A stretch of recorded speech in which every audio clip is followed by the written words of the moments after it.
Second point, magnesium hydroxide ను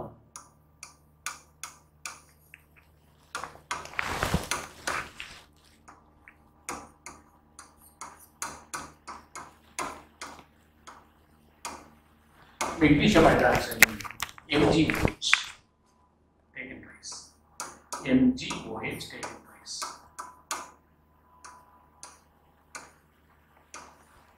magnesium hydroxide ను మనం మిల్క్ ఆఫ్ మెగ్నీషియం అంటారండి. మిల్క్ ఆఫ్ మెగ్నీషియం అని కూడా అంటారు. ఎందుకంటారు మిల్క్ ఆఫ్ మెగ్నీషియం అని కూడా అంటారు? ఎందుకంటారు దీన్ని? మిల్క్ కి మెగ్నీషియం హైడ్రాక్సైడ్ కి తేడా గుర్తుపట్టలేదు. అంత సులభంగా నోట్లో వేసుకొని చప్పరించి చూస్తే తప్ప గుర్తుపట్టలేదు. One cannot differentiate between the milk and magnesium hydroxide unless we taste it. ఒక గ్లాస్ లో మిల్క్, ఇంకో గ్లాస్ లో మెగ్నీషియం హైడ్రాక్సైడ్ రెండు పక్కన చూసినాం అనుకోండి, ఏవి పాలో ఏది మెగ్నీషియం హైడ్రాక్సైడ్ అంతలా ఒకేలా కనిపిస్తాయి. కాబట్టి మెగ్నీషియం హైడ్రాక్సైడ్ చాలా కాబట్టి నోట్లో వేసుకుంటే చేదుగా ఉంటుంది.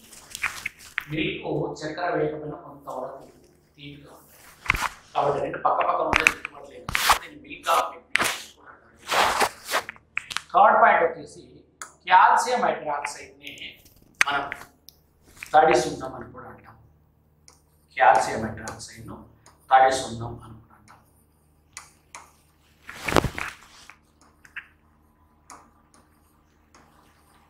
హైడ్రాక్సైడ్ ను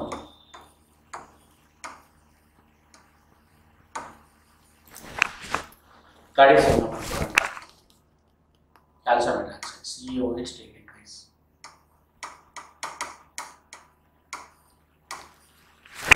తడి సున్నం అని కూడా అంటాం. ఎందుకు వాడతారు దీన్ని వెల్ల వేసేందుకు వాడతాం. వైట్ వాష్ కోసం వాడతాం. దీన్ని వెల్ల వేసేందుకు వాడతాం.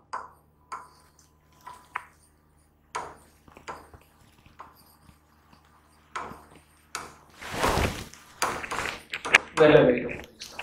వైట్ వాష్ మనకు గోడకు కానీ వేసేందుకు.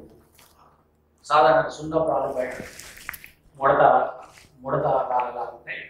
సో ఇవి బరువుగా ఉంటాయి. మామూలు రాళ్ళ కన్నా కూడా ఇవి బరువుగా ఉంటాయి. ఉంటుంది. వాటిని తెల్లవాళ్ళు కాలుస్తారు. ఒక పాలు రాళ్ళకు 3 నుంచి 4 పాల బొగ్గులు కానీ పిడకలు కానీ నుంచి కాలుస్తారు. సో మళ్ళీ తెల్లారితే వాటిని పొడిసున్నామంటాం. అవి తేలిగ్గా ఉంటాయి ఆ రాళ్ళు, వాటినే పొడిసున్నాం. ఆ పొడిసున్నాన్ని నీళ్ళని కలిపి వచ్చేదే తడి సున్నం. దీన్ని వెల్ల వేయడానికి వైట్ వాష్ చేసేందుకు వాడుతున్నాం. సున్నం వేయడానికి వాడుతున్నాం. సున్నం లేదా వెల్ల వేయడానికి వాడుతున్నాం. నెక్స్ట్ కొన్ని పదార్థాల pH విలువలు.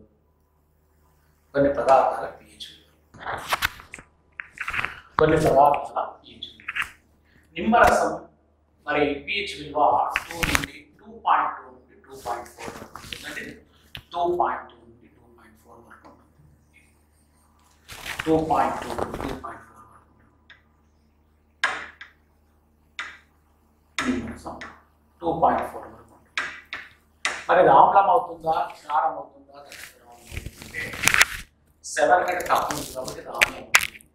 మరి బలమైన ఆమ్లమా బలహీనమైన ఆమ్లం అంటే 0కు దగ్గరగా ఉంది కాబట్టి బలమైన ఆమ్లం, 7కు దగ్గరగా ఉంటే బలహీనమైన ఆమ్లం అవుతుంది. లాలాజలం pH విలువ 5.6 నుండి 6.5 సోడా నీరు 5 నుండి 6 వరకు. మరి లాలాజలం సెలైవ్ అంటాం 5.6 నుండి 6.5 ఉంటుంది. ఆమ్లమా క్షారమా దగ్గరగా ఉంటే ఇది ఆమ్లం. బలమైన ఆమ్లమా బలహీనమైన ఆమ్లం అంటే ఇది బలహీనమైన ఆమ్లం అవుతుంది. 7. సోడా నీరు కూడా 5 నుండి 6 వరకు. సోడా నీరు దీన్ని మనము శీతల పానీయం అనుకుంటాం. శీతల పానీయం, కూల్ డ్రింక్. శీతల పానీయం, కూల్ డ్రింక్ ఏదైనా 7 కంటే తక్కువ ఉంటుంది. 7 ఉండదు.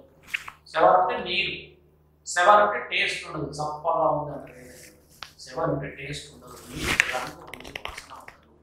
కాబట్టి ఎలాంటి నీరు రుచి ఉండకపోవడానికి కారణం ఏంటంటే pH విలువ 7 కాబట్టి శీతల పానీయం మనం 7 అందులో 7 ఉండదు. 7 ఉంటే శీతల పానీయం ఉండదు. శీతల పానీయాలు కూల్ డ్రింక్స్ అనేది కూడా 7 ఉంటాయి. కాబట్టి అందులో నీరు ఉండదు.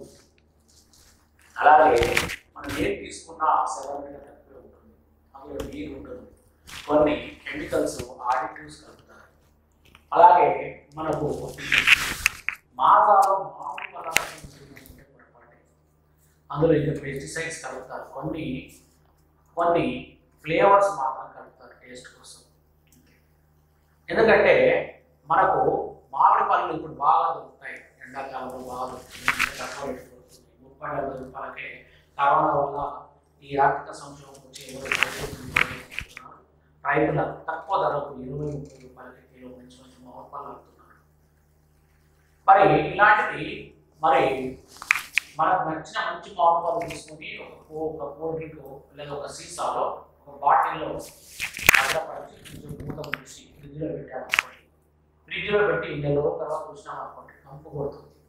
15 రోజుల తర్వాత కంపు కొడుతుంది. అదే మాజా బాటిల్ను నెల రోజులు పెట్టినా నెల రోజులు ఇచ్చినా ఏం కాదు, పాడు కాదు. ఎందుకు అంటే దానికి పెస్టిసైడ్స్ కలిపాడనమాట. ఇందులో మన పెస్టిసైడ్స్ కలపాలి. పెస్టిసైడ్స్ కాబట్టి దీనికి పెస్టిసైడ్స్ మనం కలపలేదు కాబట్టి మంచి మామిడి పళ్ళ రసానికి పురుగులు అంటే ఏంటి, మాజాను పురుగులు పట్టవు. మాజాను అంటే పురుగులు తాగవు అనమాట. ఎవరు తాగుతారు? అది మనుషులే తాగుతారు. మాజా అనేది మనుషులు తాగేది కానీ పురుగులు తాగేది కాదని అర్థం. కాబట్టి మరి మూత్రం pH విలువ 4.8 నుండి 7.2 వరకు ఉంటుంది. ఆరోగ్యవంతుల మూత్రం pH విలువ అంటే ఇది ఆమ్లమా క్షారమా తటస్థ ద్రావణం అంటే 7 కంటే తక్కువ ఉండొచ్చు, 7 కంటే ఎక్కువ ఉండొచ్చు, 7 కూడా ఉండొచ్చు. 7 కంటే తక్కువ ఉంటుంది ఆమ్ల స్వభావం కలిగి ఉంటుంది, 7 కంటే ఎక్కువ ఉంటే క్షార స్వభావం కలిగి ఉంటుంది, 7 ఉంటే తటస్థ ద్రావణ స్వభావాన్ని కలిగి ఉంటుంది. సో అలాగే రక్తం pH విలువ 7.32 నుండి 7.48 ఉంటుంది.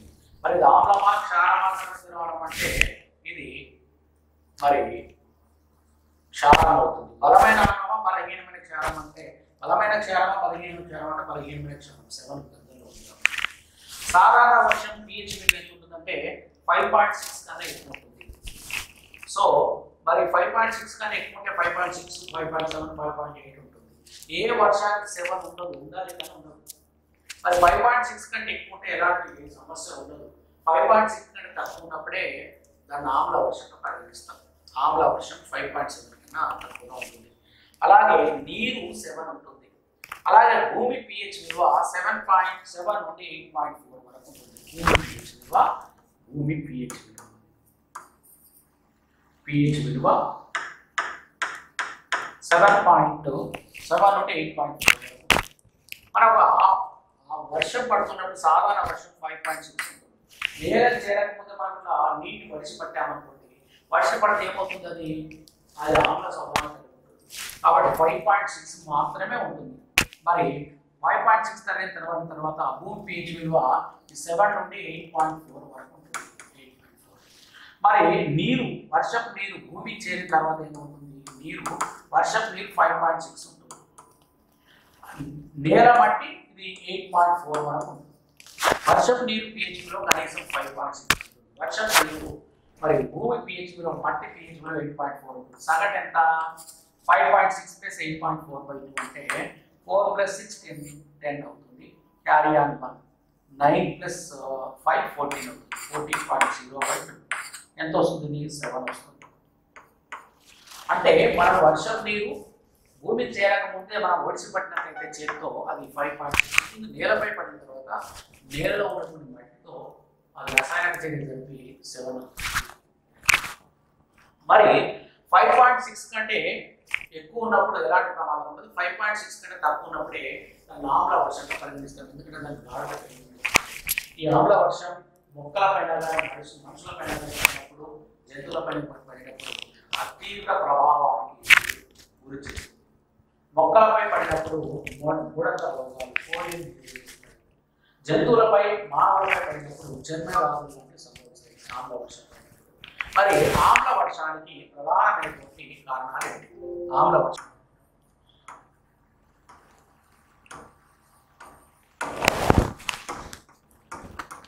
కారణాలు. ఆమ్ల వర్షానికి కారణాలు సాధారణంగా నెంబర్ 1 గాలిలో గంధకాన్ని మండించడం. గంధకం అంటే సల్ఫర్ను మండించడం. గంధకం లేదా సల్ఫర్ను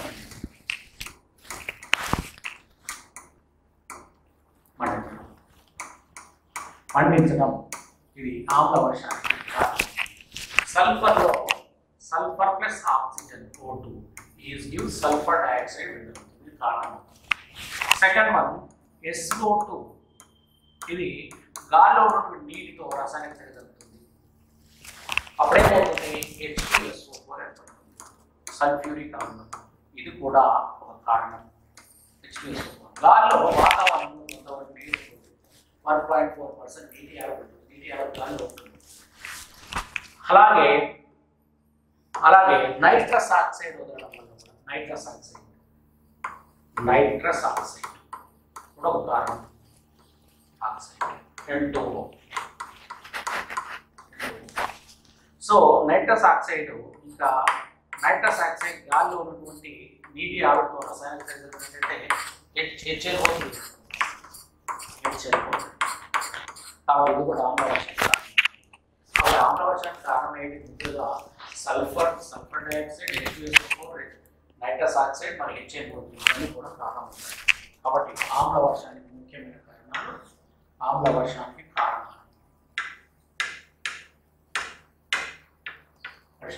కారణాలు ఒకటి సల్ఫర్, తర్వాత సల్ఫర్ డయాక్సైడ్, తర్వాత H2SO4, తర్వాత నైట్రిక్ ఆక్సైడ్ N2O, తర్వాత HNO ఇవన్నీ కూడా కారణం. కాబట్టి ఈ 5లో ఏ ఒకటి ఉన్నా 2 ఉన్నా 9 ఉన్నా మరి అక్కడ ఉన్నటువంటి ఆమ్ల వర్షానికి కారణమవుతుంది. సో ఇవి ఏ ఒకటి పండించినా కానీ ఇవి ఆమ్ల వర్షం కారణం. నెక్స్ట్ వీడియోలో మరొక చాప్టర్